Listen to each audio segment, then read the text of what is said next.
అందరికీ నమస్కారం. ఈరోజు కథ హిట్లర్ ఎపిసోడ్ 251.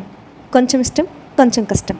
ఇక స్టోరీలోకి వెళ్తే హాస్ని చేతికి ఉన్న పింక్ డైమండ్ రింగ్ గురించి మాట్లాడుతూనే అందులో ట్రాకింగ్ డివైస్ ఉందన్న నిజాన్ని కనుగొన్నాడు విరాట్. అతని చేతిలో ఉన్న పాత మొబైల్ను గమనించిన హాస్ని ఆ మొబైల్ ఎలా వర్క్ అవుతుంది అని ఆశ్చర్యంగా ప్రశ్నించింది. దాస్ దాన్ని రిపేర్ చేయించి డేటా రికవరీ చేయించాడని తెలిసిన తర్వాత గతంలో వాళ్ళు ఉపయోగించిన చాటింగ్ యాప్ నుంచి మెసేజ్ చేసి చూడమని చెప్తూ అందులో వాళ్ళ మధ్య జరిగిన కాన్వర్జేషన్ గురించి ప్రశ్నించింది. మీరు చాటింగ్ అంతా చూసారా?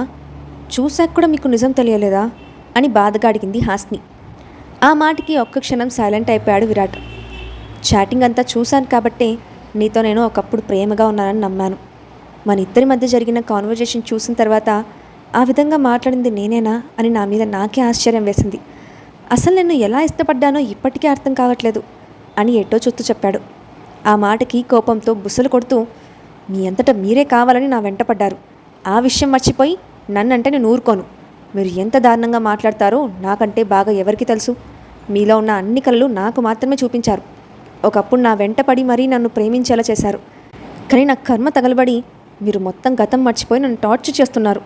నన్ను ఉత్తు పుణ్యానికి ఏడిపిస్తున్నందుకు మీరు ఏదో ఒక రోజు రిగ్రెట్ ఫీల్ అవుతారు అని ఉక్రోషంగా చెప్పింది. అవునా? నువ్వు చెప్పినట్టు ఏదో ఒకటి ఫీల్ అవ్వాలంటే నువ్వు ఎప్పుడూ నా పక్కనే ఉండాలి. నాకు అన్నీ గుర్తు చేస్తూనే ఉండాలి.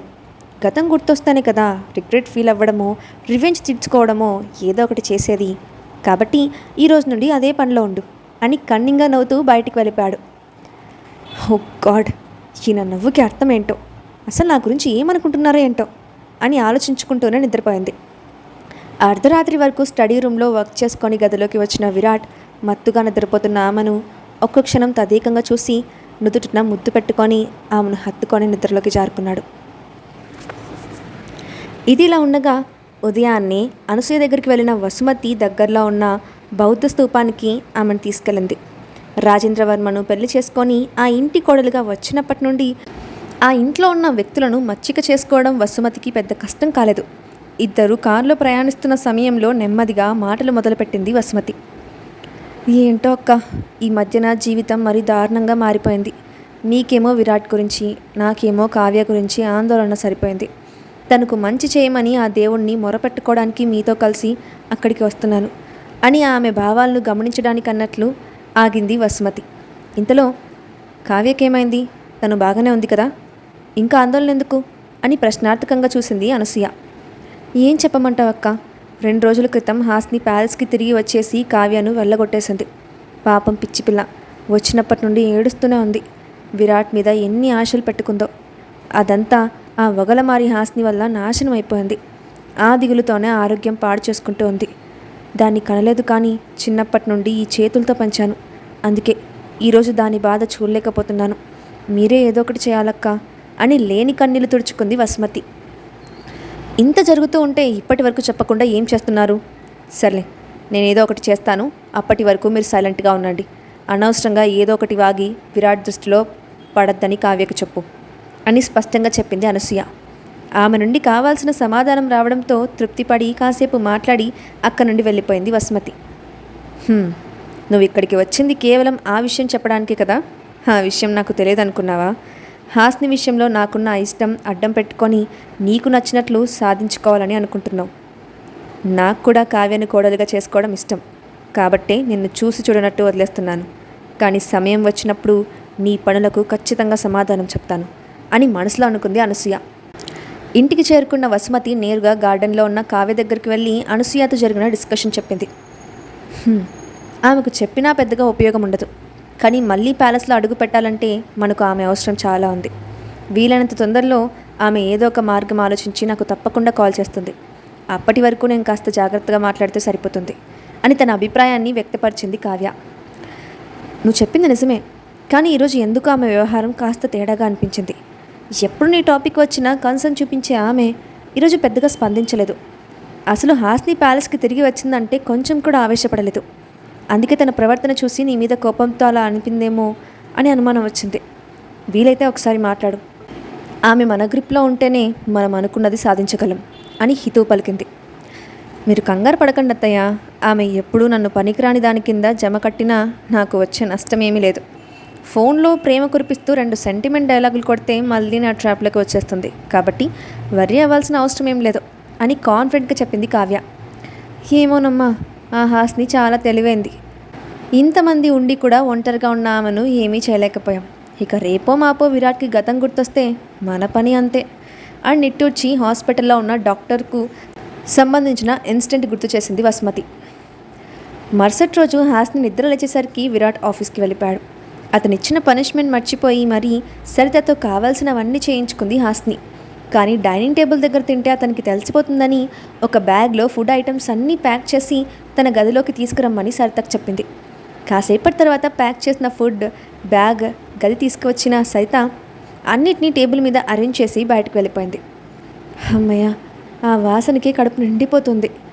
ఎలాగో విరాట్ గారు ఆఫీస్లో ఉన్నారు కాబట్టి ఇప్పుడే ఒక పట్టు పట్టాలి అని ఆత్రంగా ఒక్కొక్క ఐటెం ఆస్వాదిస్తూ తింటోంది హాస్ని. అదే సమయంలో ప్యాలెస్కి వచ్చిన విరాట్ నేరుగా డైనింగ్ హాల్లోకి వెళ్ళి హాస్ని కోసం భోజనం ప్లేట్లో పెట్టి తీసుకురమ్మని సరితకు చెప్పి గది దగ్గరికి నడిచాడు. అయితే అప్పటికే హాస్నికి భోజనం ఇచ్చిన సరిత ఆ విషయం విరాట్కి తెలిస్తే ఏమవుతుందోనని భయంతో గజగజ వణికిపోయింది. ఇప్పుడు సార్కి అసలు విషయం తెలిస్తే నన్ను ప్యాలెస్ నుండి బయటికి గంటేస్తారు. ఇక మేడం పరిస్థితి అసలు చెప్పాల్సిన అవసరం లేదు. మళ్ళీ ప్యాలెస్లో ప్రళయం వస్తుందేమో అని భయంగా అనుకుంటూ వెళ్తున్న విరాట్ వైపు చూస్తూ ఉండిపోయింది. ఇదేమీ తెలియని హాస్ని హాయిగా భోజనం చేస్తూ ఉంటే ఒక్కసారిగా తలుపు చప్పుడు మొదలైంది. బాబోయ్, ఈ టైంలో ఎవరు వచ్చారు అని ఆలోచనలో పడిన ఆమెకు బయట నుండి విరాట్ వాయిస్ వినిపించడంతో పై ప్రాణాలు పైనే పోయాయి. ప్రతిరోజు విరాట్ గారు ఆఫీస్లోనే లంచ్ చేస్తారు కదా, ఈరోజు ప్యాలెస్కి ఎందుకు వచ్చారు అని కంగారుగా అనుకుంటూ టేబుల్ మీద ఉన్న ఫుడ్ ఐటమ్స్ అన్నిటినీ మూత పెట్టి తీసుకెళ్ళి కబోర్డ్లో దాచింది. ఆఖరిన తింటున్న ప్లేట్ ఒకటి మిగిలిపోవడంతో బెడ్ కిందకి తోసేసి హ్యాండ్ వాష్ చేసుకొని డోర్ ఓపెన్ చేసింది. ఆ హడావిడిలో హాస్ని పాప మూతి కడుక్కోవడం మర్చిపోయింది. దాంతో పెదాల మీద ఉన్న అన్నం మెతుకు విరాట్ కంట పడనే పడింది. ఇక అసలు విషయం అర్థమైన విరాట్, ఈడియట్ నా మాట కాదని దొంగచాటుగా గదిలో కూర్చొని తింటోందా, నేనేమో అనవసరంగా జాలిపడి తిండి పెట్టడానికి పని మానుకొని వచ్చాను, ఇప్పుడు చెప్తాను పాప సంగతి అని ఆమె వైపు కొరకొర చూస్తూ, ఒంటరిగా గదిలో కూర్చొని ఏం చేస్తున్నావు, పైగా ఇక్కడంతా ఫుడ్ స్మెల్ వస్తోంది, ఏంటిది అని నాకు తెలియకుండా ఏమైనా తింటున్నావా అని అడిగాడు. ఆ మాటకి హాస్ని గుండెల్లో రాయి పడ్డంతో, అబ్బే అలాంటిదేం లేదు విరాట్ గారు, నీకు తెలియకుండా ఎలా తింటాను, మిమ్మల్ని కాదని నాకు తిండి పెట్టేంత ధైర్యం ప్యాలెస్లో ఎవరికుందో చెప్పండి అని పొడి పొడిగా నవ్వింది. Oh really, let me check అంటూ ఒక్కసారిగా ఆమె పెదాలను గాఢంగా బంధించాడు. అతని నుండి ఊహించని దాడికి ఉక్కిరిబిక్కిరైన హాస్ని ఊపిరి అందకపోవడంతో వదలమని అతని వీపు మీద కొట్టడం మొదలుపెట్టింది. కాసేపటి తర్వాత ఆమె పెదాలు వదిలి, నువ్వు తిన్న ఐటమ్స్ లిస్ట్ చెప్పనా, మొదటిగా మామిడికాయ పులిహోర, నెక్స్ట్ అంటూ ఆమెను మళ్ళీ కిస్ చేసి కాజు బర్ఫీ అని చెప్పి ఇలా ఆమెను కిస్ చేసిన ప్రతిసారి ఒక్కొక్క ఐటెం పేరు చెప్పి లాస్ట్లో వదిలిపెట్టాడు. ఐటమ్స్ అన్నీ కరెక్ట్గానే సరిపోయాయా, ఇంకేమైనా బ్యాలెన్స్ ఉన్నాయా అని కొంటెగా కన్ను కొట్టాడు. ఇది తొండి, అన్నీ చూసినట్లు ఎలా చెప్పారు, ఇదంతా నేను ఒప్పుకోను అని ఏడుపు మొహం పెట్టింది హాస్ని. తొండి లేదు, తోటకూర కట్టాలేదు, నీ లిప్స్ టెస్ట్లో నువ్వు తిన్న ఐటమ్స్ రుచి కలిసిపోయింది, అయినా తెలియకుండా ఉండటానికి నేనేమైనా నీలా బుర్రలేని క్యాండిడేట్ అనుకున్నావా, ఇక నువ్వు ఒప్పుకుంటే ఎంత ఒప్పుకోకపోతే ఎంత అని అల్లరిగా నవ్వాడు విరాట్. నిజం చెప్పండి, నేను తినడం చూసే మీరు లోపలికి వచ్చారు కదా, అందుకే అన్నీ ఇంత కరెక్ట్గా చెప్పారు అవునా అని అతని కళ్ళల్లోకి చూసింది. అప్పుడు కాదు, ఇప్పుడు చూశాను అంటూ ఆమె తల తిప్పి బెడ్ వైపు చూపించాడు. అక్కడ తను తింటూ మధ్యలో వదిలేసిన ప్లేట్ బయటకి స్పష్టంగా కనిపిస్తూ ఉంటే నాలుగు ఖర్చుకొని, మీరు తలుపు కొట్టినప్పుడు హడావిడిలో బెడ్ కిందకి తోసాను అనుకున్నాను, సరిగ్గా చూసుకోలేదు, అందుకే దొరికిపోయాను అని దిగులుగా ముఖం పెట్టింది హాస్ని. నేను పనిష్మెంట్ ఇచ్చిన తర్వాత కూడా తిన్నావంటే నేను నీకు భయం లేనట్టే కదా అని సీరియస్గా అడిగిన విరాట్ వైపు తల అడ్డదిడ్డంగా తిప్పి చూస్తూ, రాత్రి సరిగ్గా తినలేదు విరాట్ గారు, చాలా ఆకలిగా ఉంది, పైగా నాకు ఐటమ్స్ అన్నీ తినాలని చాలా కోరికగా అనిపించింది, అందుకే కంట్రోల్ చేసుకోలేక తిన్నాను, ఐఎమ్ రియల్లీ సారీ విరాట్ గారు అని బాధగా తలదించుకుంది.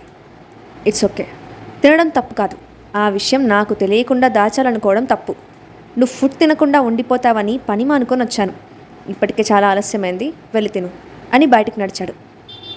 ఒక్క నిమిషం ఆగండి అని వెళ్తున్న అతన్ని ఆపి బెడ్ మీద కూర్చోబెట్టి మరొక ప్లేట్లో వడ్డించి ముద్ద కలిపి అతని నోటి దగ్గర పెట్టింది. తినమన్నట్లు చూసింది హాస్ని. ఆ చేతిని ఆమె నోటి దగ్గర పెట్టి, ఇది నీకోసం వచ్చిన ఫుడ్ కాబట్టి నువ్వే తిను ఇప్పుడు నాకు అర్జెంట్ మీటింగ్ ఉంది, అది అయిపోయిన తర్వాత తింటాను అని చెప్పాడు విరాట్. ఇక్కడ నేను కడుపు నిండా తింటూ ఉంటే మీరు తిండి మానుకొని పని చేస్తారా? అందుకు నేను అస్సలు ఒప్పుకోను. ఒక 5 నిమిషాలకి కొంపలేం మునిగిపోవు, నోరు తెరవండి అని చొరవగా అతనికి తినిపించడం మొదలుపెట్టింది. ఆమె తనను హక్కుగా కోప్పడుతూ ఉంటే అతని మనసుకి ఎంతగానో నచ్చింది. ఆ క్షణానికి మనసును నిర్లిప్తం చేసుకుంటూ మాటలకి అందని భావంతో ఆమె వైపు చిరునవ్వుతో చూస్తూ ఆమె చేతి గోరుముద్దలను కడుపు నిండా తిన్నాడు. ఆ క్షణం అతని మనసు సంతోషంతో ఉరకలు వేస్తూ ఉంటే ప్రేమగా ఆమెను దగ్గరకు తీసుకొని మనస్ఫూర్తిగా నుదుటి మీద ముద్దు పెట్టి బయటికి వెళ్ళిపోయాడు విరాట్. అతను చేసిన చిన్న పనికి అతని నుండి వచ్చిన స్పందన జీవం కోల్పోతున్న ఆమె ప్రాణానికి ప్రాణం పోయడంతో భరించలేని ఆనందంతో కంటతడి పెట్టుకుంది హాస్ని. ఎప్పటికైనా తన ప్రేమ అతనికి అర్థమవుతుందన్న నమ్మకం ఆ క్షణం ఆమెలో బలంగా కలిగింది. అదే సంతోషంలో కడుపు నిండా తిని కంటి నిండా నిద్రపోయింది. రోజులు చకచకా గడిచిపోతున్నాయి. ప్యాలెస్లో ఖాళీగా ఉండి చిరాకు వస్తూ ఉంటే విరాట్ పర్మిషన్ తీసుకొని మరుసటి రోజు నుండి ఆఫీస్కి వెళ్ళాలని నిర్ణయించుకుంది హాస్ని. చాలా రోజుల తర్వాత ఆఫీస్కి వచ్చిన ఆమెను చూసి కీర్తి ఇంకా స్మిత ఆశ్చర్యపోయారు. అసలే స్మితకి అసలు విషయం తెలియకపోవడంతో, ఇన్ని రోజులు ఏమైపోయావు హాస్ని, నీ గురించి ఎంత కంగారు పడ్డానో తెలుసా అని అడిగింది. కొంచెం హెల్త్ అప్సెట్ అవ్వడం వల్ల ఆఫీస్కి రాలేదు. సరే, అవన్నీ వదిలేయండి, ఇంతకీ ఏంటి సంగతులు అని ఉత్సాహంగా అడిగింది. సంగతులైతే చాలానే ఉన్నాయి. ముందుగా నీకో గుడ్ న్యూస్ చెప్పాలి. రుద్రంనేని ఎంపైర్ మన కంపెనీని హ్యాండ్ ఓవర్ చేసుకోవాలని తీసుకున్న నిర్ణయం మార్చుకుంది. ఇక మన కంపెనీకి ఎలాంటి ప్రాబ్లం లేదు అని సంతోషంగా చెప్పింది స్మిత. ఆ విషయం ఊహించినది కావడంతో హాస్ని పెద్దగా రియాక్ట్ అవ్వలేదు. కాసేపు ఆమెతో మాట్లాడి తన క్యాబిన్లోకి వచ్చిన ఆమెతో, నువ్వు బాగానే ఉన్నావా? విరాట్ గారి నుండి ఎలాంటి సమస్యలు లేవు కదా అని ఆందోళనగా అడిగింది కీర్తి. ఎవ్రీథింగ్ ఈజ్ ఫైన్ మా, నా గురించి టెన్షన్ పడకు. అయినా నీకు ఎప్పటికప్పుడు దాస్ దగ్గర నుంచి అప్డేట్ అందుతుంది కదా అని అల్లరిగా నవ్వింది హాస్ని. నువ్వు మరీ ఎక్కువ ఊహించుకుంటున్నావు, అలాంటిదేం లేదు. 24 గంటలు నాతో కబుర్లు చెప్పడానికి తనేమీ ఖాళీగా ఉండడు కదా. విరాట్ గారి పర్సనల్ అసిస్టెంట్ కాబట్టి వర్క్స్ కూడా చాలా ఎక్కువగా ఉంటాయి. నీకు తెలియందేమని చెప్పు అని చిన్నగా నవ్వింది కీర్తి. నిజమే, విరాట్ గారితో పాటు ఆయన అసిస్టెంట్ కూడా పని రాక్షసుడు. నీ ఫ్యూచర్ తలుచుకుంటే చాలా జాలేస్తుంది అని వెక్కిరింతగా నవ్వింది హాస్ని. ఆ రోజు సాయంత్రం వర్క్ ముగించుకొని ప్యాలెస్కి చేరుకున్న హాస్నికి సోఫాలో కోపంగా కూర్చున్న వ్యక్తిని చూడగానే ఒళ్ళంతా చెమటలు పట్టేసి కళ్ళు తిరగడం మొదలైంది. ఇంతకీ వచ్చిన ఆ వ్యక్తి ఎవరు? హాస్ని ఎందుకంత కంగారు పడుతోంది? నెక్స్ట్ పార్ట్లో చూద్దాం. Thanks for watching.